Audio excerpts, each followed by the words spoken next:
Hey, my name is Kathleen. I am a registered psychologist and I have a YouTube channel where I like to make videos helping psychology students, and I also make videos about things like study, health, and psychology concepts. So if any of that interests you, then please come and check out my channel. I have created a National Psychology exam mini-series to help provisional psychologists who have to take this exam, because I know what it's like, and I took it back in November 2023. I didn't have any external kind of help. I did all my own study and research to prepare, and I passed on the first go.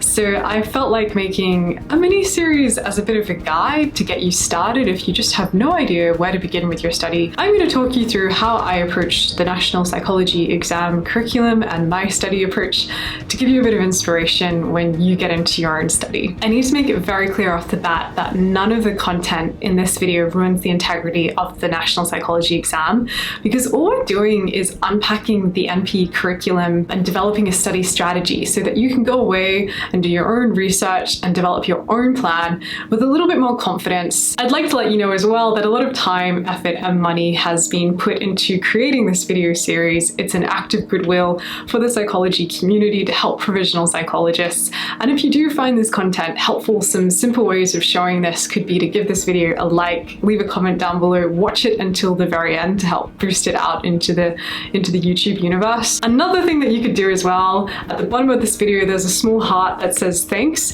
If you want to click on that and leave a small donation, that would mean the world to me. Also, if you need like an extra layer of support with your studying for the National Psych exam, I have put together a guide in the description down below, basically outlining a study plan. So it gives you timeline, it gives you topics to study when, it also gives reflection questions. It's a useful resource if you just need that extra bit of structure with your whole study approach. Finally, I just want to let you know that I'm currently growing on Instagram and on TikTok, and I'm sharing things like my daily routine as a psychologist, also books that I'm reading, podcasts that I recommend, that sort of thing. So if that interests you as well, definitely come and check out my work on those platforms too. That would really mean a lot to me. That's another way you can show your support. With all of that said though, now let's get into this video. Alright, so let's take a look at the National Psych exam curriculum, how it's laid out, so we can start to talk about how this video will be structured. So if I scroll down in the intervention section, you can see that there's 3 points for this part of the curriculum. Point number 1 is essentially counseling skills. So it outlines knowledge of evidence-based counseling skills and their application in service delivery, including, and then they raise several points all relating to counseling skills, like the therapeutic alliance, listening skills, managing the ending of a therapeutic relationship, all of these skills that are like the bread and butter of our work. And then if we scroll down to number 2, knowledge of evidence-based interventions and their application. Now, there are 2 things to consider for point number 2. There are 2 parts. The first part for evidence-based interventions are therapeutic modalities, things like CBT, solution-focused therapy, motivational interviewing, narrative therapy, different modalities that we use as therapists, and they list the main ones for you to focus on. The second part for point number 2 in the curriculum is psychopharmacology, drug classification, pharmacokinetics, and pharmacodynamics. Don't know if I said that right. I'm going to sum this up basically as drugs, just to keep it simple. Finally, if we scroll down to point number 3, evidence-based practice, including understanding of how to use research to inform delivery of assessment and interventions, generating evidence to evaluate practices, and understanding any limitations of evidence to inform practice. Point number 3 is basically referring to how, as psychologists, we are guided by the research, we are guided by evidence-based practice to inform our work. That is the foundation of how we do intervention work with clients. So for the structure of today's video and how we break down the curriculum, it's going to have 4 parts. We're going to look at counseling skills, therapeutic modalities, drugs, and also research. In terms of resources that I'd recommend having on hand for your study for this section, definitely the National Psychology exam textbook, and also a literature review put out by the APS. I'm going to leave a link to that down below in the description of this video. There'll be a few other helpful links down below as well, so definitely go and check it out. One more thing I want to quickly bring your awareness to for the intervention section is you'll notice that underneath the heading there's a chunk of information in blue italics that's quite long. And for the other sections, they have a similar thing, but the information isn't nearly as long. And what I found interesting about this, my interpretation reading this was, to me, it read like helpful clues to describe the curriculum in a bit more detail and give you pointers for what to look out for. That was how I kind of interpreted this. And what's quite interesting, I think, just as a bit of an example, you'll notice for the dot point about drugs, it's only one short dot point, whereas they give a whole paragraph up the top going into detail. I will go into more detail about that further down the track in this video, but now that we have a general structure for how this video works, let's actually get into it. Let's begin the intervention section. First up, we're delving into counseling skills and working out how you could go about your study for this section. I'm going to talk about what I found helpful. So if we pull up the MP curriculum, I found the textbook particularly helpful for this section. And to be very honest, it was the only resource that I felt like I needed. I felt like I had a really good grasp of counseling skills because it's the bread and butter of my work as a psychologist. For me, I was very familiar with this. If you're a psychologist who feels less familiar with this, maybe getting some other resources from the MP reading list might be helpful, or just doing some general reading into counseling skills if that's something that you need a little bit of extra support with. If you are in that boat, the thing that I always found helpful was to just look up the topics from the MP curriculum or the MP textbook and do a little bit more research into it. I always found that helpful if I just kind of wanted to really flesh something out. But for this section, for me, it was really just going through the textbook and taking a few notes of points that I felt were relevant, that I kind of wanted to read over a little bit more and be more familiar with, like establishing therapeutic relationships. And I wasn't trying to memorize this information because I felt like I had a good grasp of it. It was just information I wanted to read over a bit more and play around with a little bit more in my studying. So yeah, for counseling skills, I really only focused on brief note-taking from the MP textbook, and then rereading my notes several times. Counseling skills wasn't about memorization. I felt like counseling skills was about experience. And I think it's really safe to say that a lot of provisional psychs doing the exam will have a really good grasp of counseling skills because it really is the bread and butter of our work. So that we can really flesh this out, let's look at an example exam practice question from the textbook. So a psychologist and client have been working together for 3 months, and during their 5th session, the psychologist has forgotten to turn off his mobile phone. Additionally, the psychologist has not turned off his laptop computer nor turned off the sound on the computer. As a result, the therapy session is disrupted by both a phone call and multiple email notifications before the therapist apologizes and turns off all his personal electronic devices. Nevertheless, the client feels as though she is not being attended to appropriately, and it reminds her of how she was brushed aside by her parents as a teenager when they had to go to work. This is an example of ...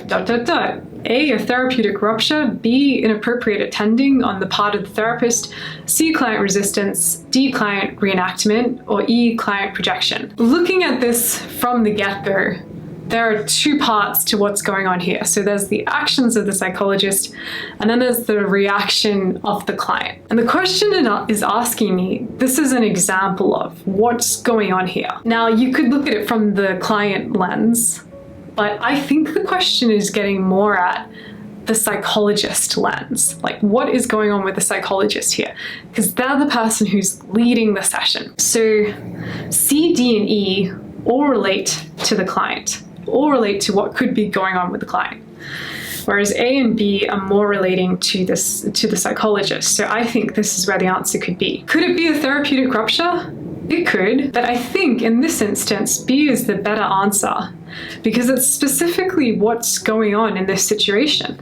The therapist isn't appropriately attending to the client. They could be doing a much better job if they had all their stuff turned off from the get-go. None of this would have happened. So I think B directly relates to the example of what's going on here. I think this is the best answer we can give, whereas A, C, D, and E are all kind of things that could be byproducts of this situation. That would be my argument. And if I just quickly check the MP textbook, B, I was right.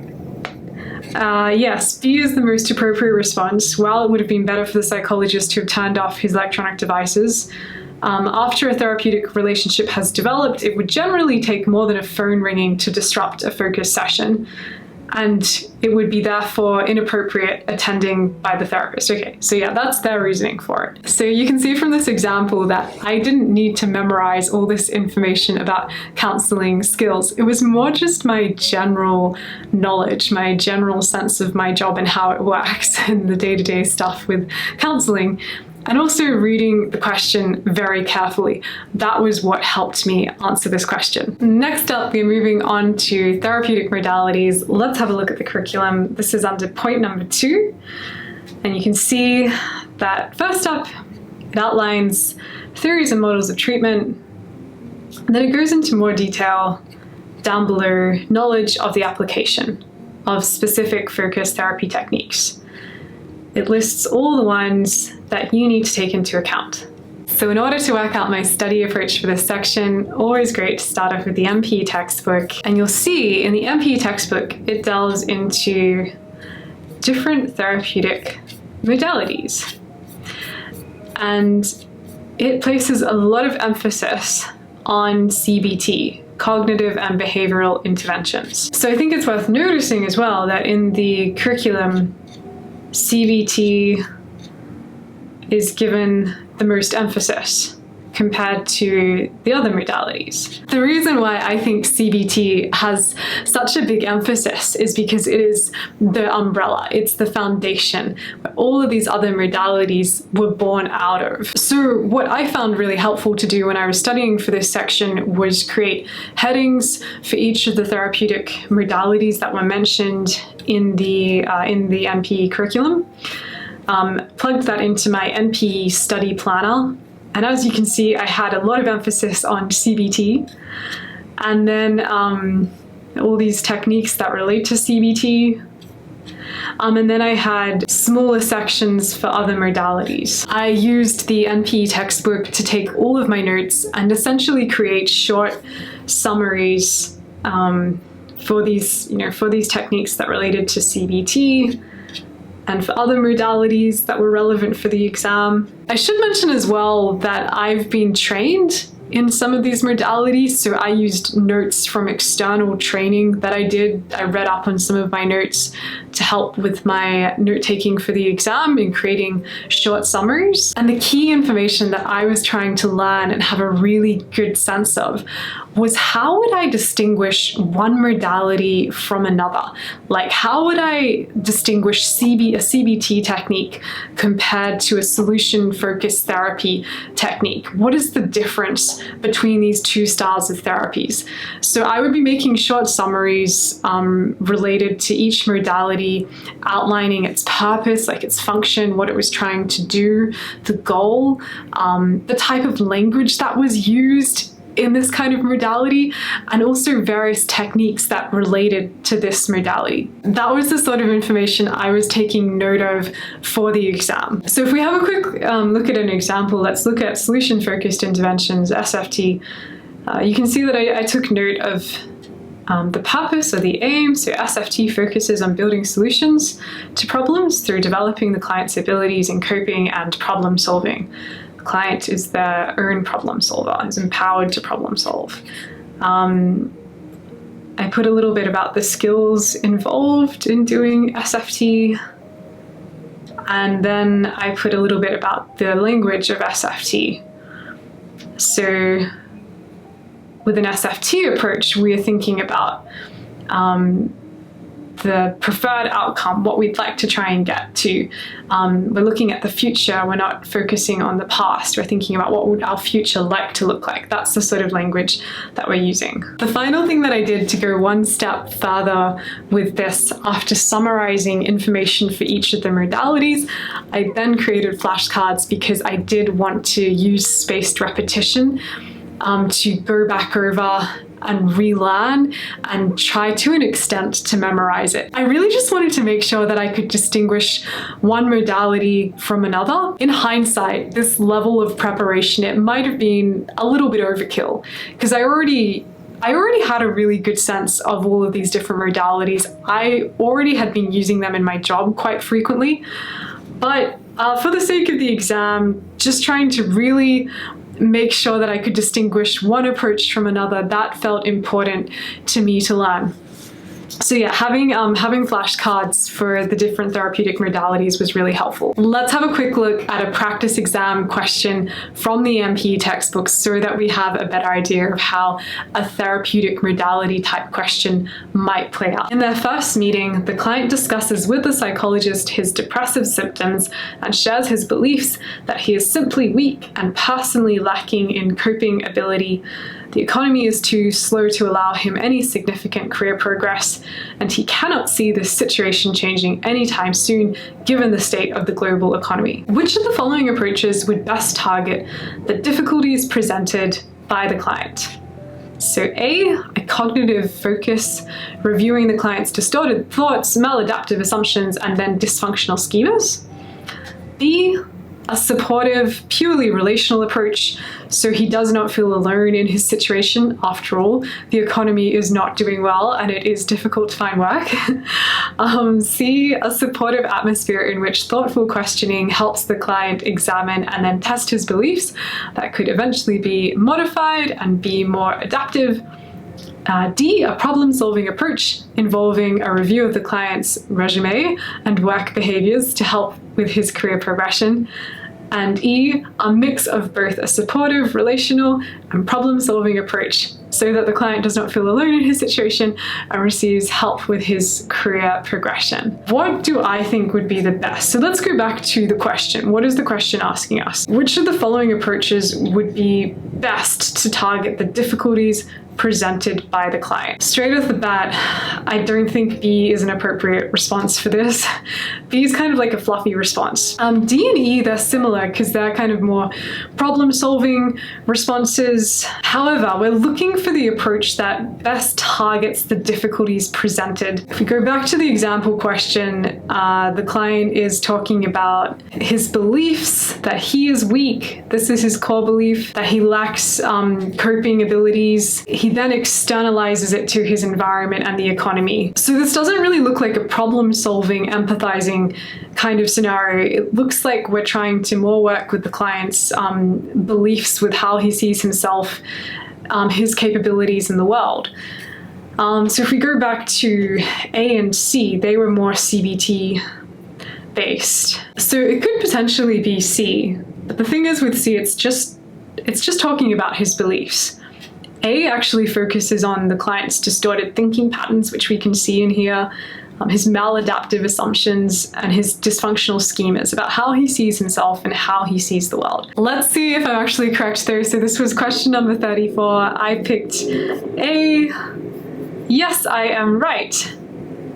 So it's the most appropriate response. The client in this example is presenting with cognitions reminiscent of the negative triad, view of self, world, and future. So in this example, as you can see, having a really good sense of how CBT works was what helped me answer this question, and also carefully reading how the question worked. Moving on to the next part, we're now going to delve into drugs, both medical and illicit. I think it's worth noting before we get into this that a lot of provisional psychologists look at this part of the exam and get really hung up on it, or feel a bit nervous, feel like it's going to be the hardest to study for. I certainly felt that way. A lot of my colleagues did too. And something that really helped me with this part was keeping in mind that the intervention section is worth 30%. And when we have a look at the curriculum, you can see that there's a lot the NP asks you to study for the intervention section. And there's only one dot point that relates to drugs. So this is what gave me a little bit of peace of mind.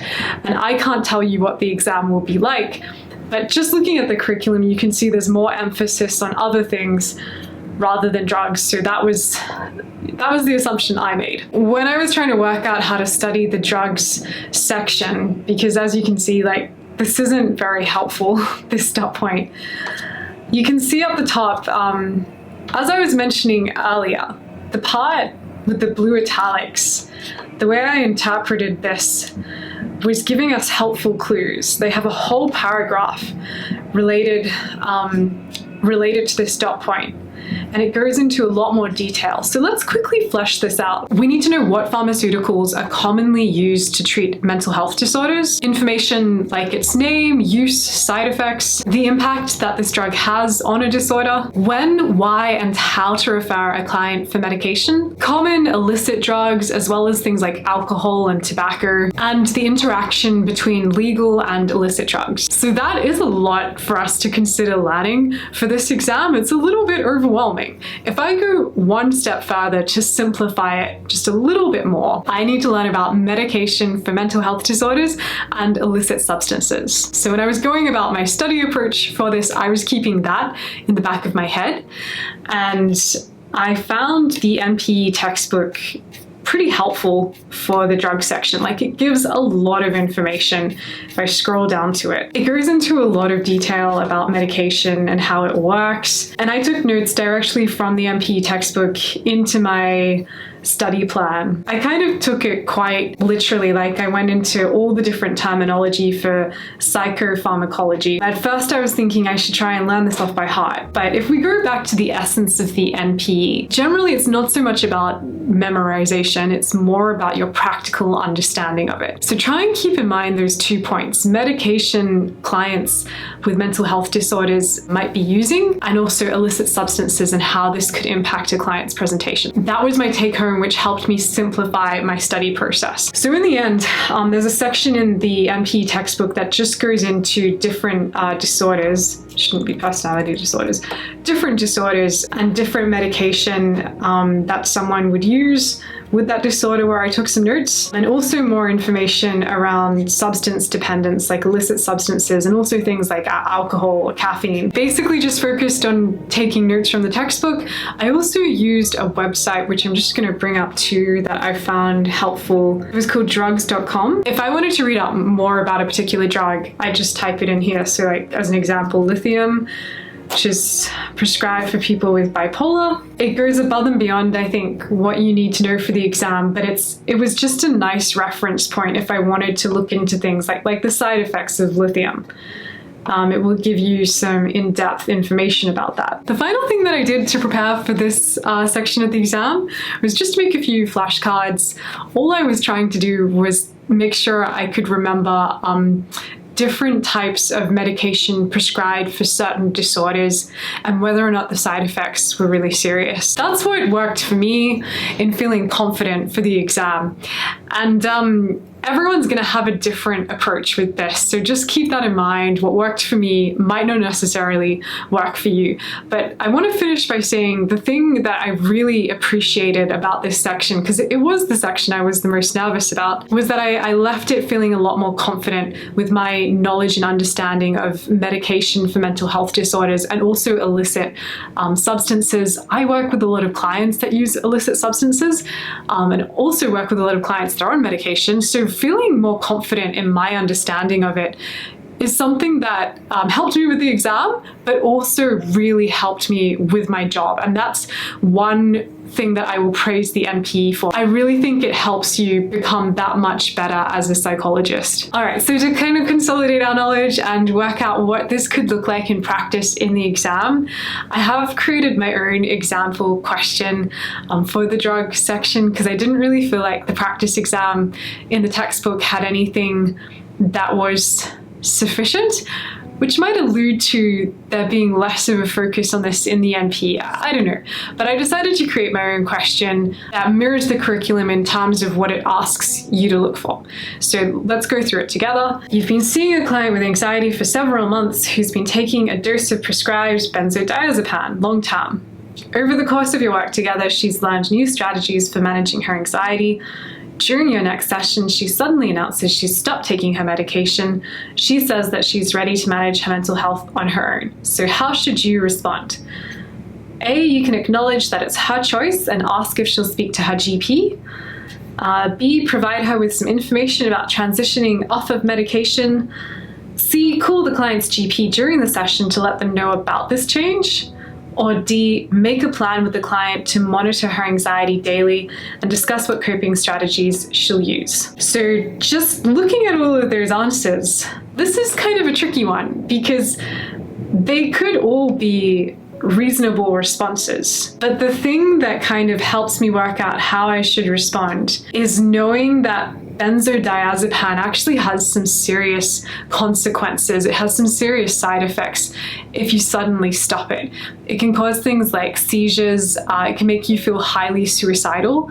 So that would be very concerning to me as the client's psychologist. I'd want to know that her GP was part of this plan, was involved in this process. I'd want to follow this through. So if I look at this again, A and C are the only ones that involve talking to the GP. One thing that I learned when answering these scenarios for the National Psych exam was to always go back to thinking about how would you defend your actions in court if you ever had to.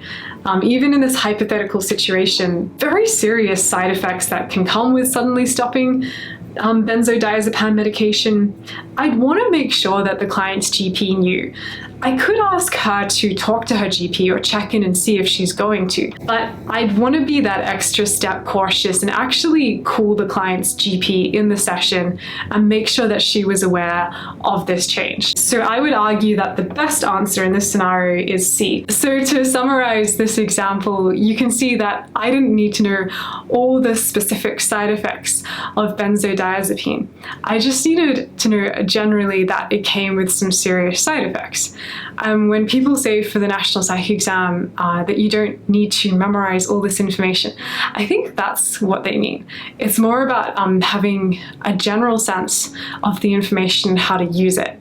So I just hope that helps with your studying for the exam and working out what to study. All right, so the final part of the NP curriculum for the intervention section is evidence-based practice. In my NP curriculum, that is point number 3, evidence-based practice, including understanding of how to use research to inform delivery of assessment and interventions, generating evidence to evaluate practices, and understanding any limitations of evidence to inform practice. What does this mean? How do we go about studying this part? Unfortunately, there's nothing in the NP textbook that really kind of explains this part or tells us what to go and look into or consider for our research process. However, there is a really great article that was put out by the APS, so I'm going to bring that up here. It's called Evidence-Based Psychological Interventions in the Treatment of Mental Disorders. It is basically a literature review of all the different mental health disorders and all the evidence supporting different therapeutic interventions and their strength. It's a really great one to read. Like, it gives you a little snapshot of different therapeutic modalities, like little summaries of them, which are helpful to read. And then it actually goes into the research, and it gives the research a rating of level 1, level 2, so on. And then it presents a disorder. Let's go to an example. Let's consider depression. It gives a summary of all the evidence for different therapeutic interventions for depression. And then it gives summaries of all the studies that support these interventions. So you can see for depression, level 1 evidence for CBT, interpersonal therapy, mindfulness-based cognitive therapy, problem-solving therapy, psychodynamic therapy, and psychoeducation in the treatment of depression in adults. This article is also referenced in the NP reading list. So in terms of how I studied point number 3 in the curriculum, it was really just reading this article and familiarizing myself with it.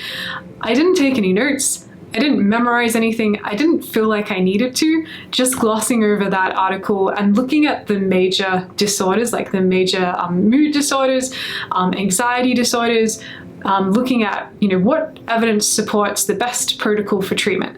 For me, that was enough to do. You might decide to approach it differently, but I do think it's good to know that I believe point number 3 in the NP curriculum is alluding to that article. So there you have it. That is how I took my study approach for the intervention section of the National Psych exam. Please remember that this was just my own study strategy. You'll probably develop a different one to me, or you might do things a bit differently to how I did them. But I just hope that this gives you like a starting point and helps you better understand the NP curriculum. Because I guess, that was something I found tricky to translate and grapple with and understand. And the only way I got to really understand it was by going through the whole study process and reading the National Psych exam textbook. So I hope that you find this video a helpful study resource in terms of getting started. If you need that extra layer of support with structuring your study, don't forget my NP study planner. I'm going to leave a link to that in the description down below, so definitely go and check it out. And please remember to leave a comment. I hope you enjoyed this video. Let me know, because all of that goes a long way in getting this video out there. Your support means a lot to me, and I really do wish you the best of luck on this exam. You've got this. I'll see you again shortly in the next episode of this NP curriculum study series. Take good care of yourself. I'll talk to you soon. Bye!